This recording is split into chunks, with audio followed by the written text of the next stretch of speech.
going to talk instead about the domestic determinants, or some of them, of economic performance. And I think it's quite a good idea to take a moment and look at this, because we hear a lot about GDP, and at home I hear a lot about it from the government. We must be doing something right. Look, GDP last year grew by 10.7%. Well, good.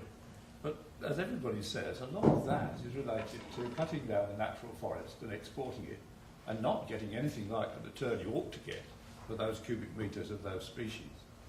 If you had inherited something from your parents and you sold it all off and consumed the income, but you were doing very nicely, thank you, while you were doing it, would that be growth in a personal sense? No, it wouldn't. And so I think these statistics, which we all bandy around because there aren't any others, should be treated with great suspicion. So let's just have a look at this. These start off, I've got it in sort of three sections. First of all, the domestic determinants that are related to resources, access to resources. And when we look at a country, I'm talking particularly of Solomon Islands, to understand the availability of resources and what the country can possibly do with them in real life, you've got to look at the culture, the history, where we are, the orientation of not only the country but people, how they think about resources, how they think about the outside world, and how they think about themselves. Because that's what drives them, actually. And then we've got to look at the orientation, the historical orientation of the country, its connections, what its experiences have been, how it became independent, what has happened to it since independence, in the sense of the change in perceptions of themselves, ourselves, the outside world, and how they see us. These links to the outside world are among the important determinants, domestic determinants, us as we see ourselves vis-à-vis the outside world, important determinants of how our economy will develop. Secondly, the ownership and control of land and other natural resources, including the fish in the sea, and potentially including minerals under the seabed. People's perceptions there are still very much that somehow this belongs to us. What are these foreigners doing in here? They're only here because we want them here. Why aren't they paying us properly for access to these resources? There's a lot of very understandable suspicion that rip-offs are going on all over the place, and there are rip-offs going on all over the place. The logging industry is the prime example. There are over 80 logging companies in Solomon Islands busily removing what remains in the natural forest, and not one of them pays any business tax. Now, the retiring or departing Commissioner of Income Tax said this to us in a seminar organised in Honiara a year ago, and it accords with everybody's perceptions. The country's economy grows by 10.7%, and we're told that this is because of the splendid performance of the logging industry, for goodness sake. Next, look at population size, where it is, its ethnic makeup, its ethnic composition, because it's very important in how people get on with each other, how much they accept internal migration. We had a very difficult and bitter and divisive period 10, 12 years ago, known as the tensions, lovely word, sort of derived from the Northern Ireland euphemisms. Anyway, we had the tensions, particularly on Guadalcanal. The causes of those tensions are still there. The trends, the population movements, the suspicions, the jealousies, the ethnic sensitivities that caused that are still there. They haven't gone away.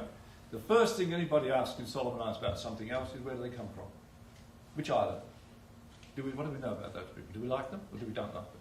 That hasn't changed. It's still there. So ethnicity and where they are. And the thing about this point 3 here, resources, is that we actually don't know. We were supposed to have, on our 10-yearly census cycle, a 2009 census. It didn't happen. Administrative incompetence. Bungled. There are 4 households in my family. We all received the forms for the census, filled them in, nobody ever came and picked them up. So there was no outcome from that census. The next census is going to be in 2019. Then we'll find out how many people there are, where they are, and we will see that the trends that caused the problems 10, 12 years ago have continued. And we'll see just what sort of a problem we've got. Okay. 5 minutes. Right. Next, conditions that are conducive to economic activity. Physical security. Now, I've just mentioned a period when there was a distinct breakdown in physical security. That's, on the face of it, has been largely fixed by the Ramsey, by the regional intervention. And in the field of, on the surface, law and order, Ramsey has been pretty successful. It's been much less successful in other things it tried to do, but those were the much more difficult things related to capacity building and changing the circumstances which had led to the breakdown in law and order. The rule of law is extremely important for economic growth. People who are going to invest in the family or in a firm need a sense of security. What they invest, what they develop will continue to belong to them. So the rule of law is extremely important to be able to protect person, property, and have recourse to the courts successfully. And the bankability of land ownership, the ability to use land that you've developed as security for further investment. These are important conditions. They're partially fulfilled in Solomon Islands. The accessibility and adaptability of financial services, there is progress being made there, largely led by the central bank, greatly encouraged by outside forces, UNDP, IFC and others, helping the spread, the coverage and the adaptability of financial services. The commercial banks, initially reluctant, now finding that, well, they've really got to do it, and it's happening. Coverage and reliability of transport, that's improved a lot, particularly by sea. Inter-island transport is much improved over 10, 15, 20 years ago. On land, it's varied. We spend a lot of money, usually donor money on roads and so on. Roads and bridges in Makira, big project, a lot of stuff going on, lots of visits and so on and so forth. Heavy rains come, rivers change course. Now we've got bridges on Makira with no river going underneath them. The river has actually gone somewhere else, and it doesn't have a bridge. Utilities, yes, there's important reforms going on in the provision of utilities, water and power in Solomon Islands. That's good progress. And those are institutional, organisational reforms that are having some effect.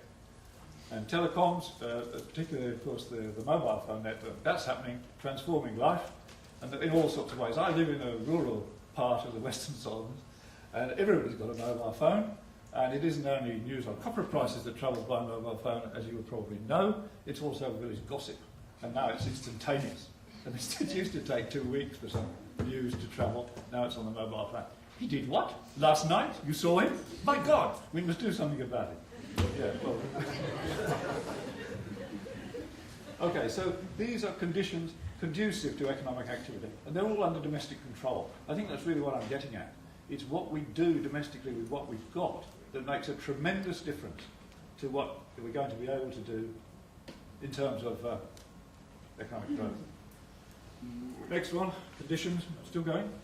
1 minute. Okay, technical and professional skill levels, very important, very little progress, frankly. We're now going to have a Solomon Islands National University, but at the moment it's difficult to see how it's going to differ from the College of Higher Education, on which it's being based, which has not been coming up to scratch. Competence of urban administration, very poor. Those of you who know Honiara and have known it over some time will know how it's deteriorated. Services are down, roads are crowded. The coast, which was Honiara's great asset, and the only town plan Honiara's ever had, was reserved for public access, is now full of shambolic, some very expensive, but shambolic developments. And the streets are lined with small shops owned and occupied and owned by Chinese families who have arrived in large numbers in the last 10 or 15 years.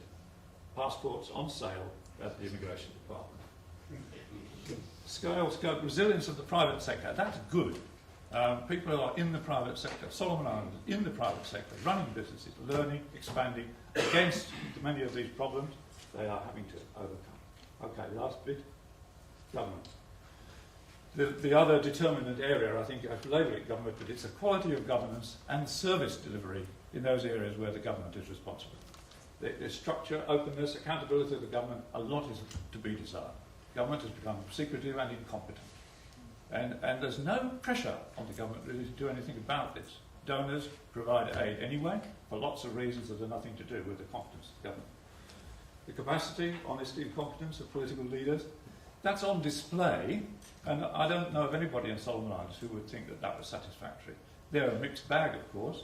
There are honest and competent political leaders, but most of the time they're not the ones calling the shots. The government in Solomon Islands is able to perform on the international stage. We have international stage qualified performers in the government, but it's really driven behind the scenes by the same forces that brought about the period of great disturbance and instability and damage 10 or 12 years ago. Technical and professional efficacy. I used efficacy meaning people know stuff and they're able to put it to work. But the senior public service is very shaky. There are some people in the senior public service who know stuff, but they're not in a position to make use of it. They don't get along with the politicians, or the politicians don't want to know this stuff. The politicians want to do what they politically have decided is a good thing to do. And quality and accessibility of government services, public opinion generally would say they're poor. They're poor, and they are very open to requesting speed money to make sure your application gets higher up the pile for whatever it is. The government land has been sold.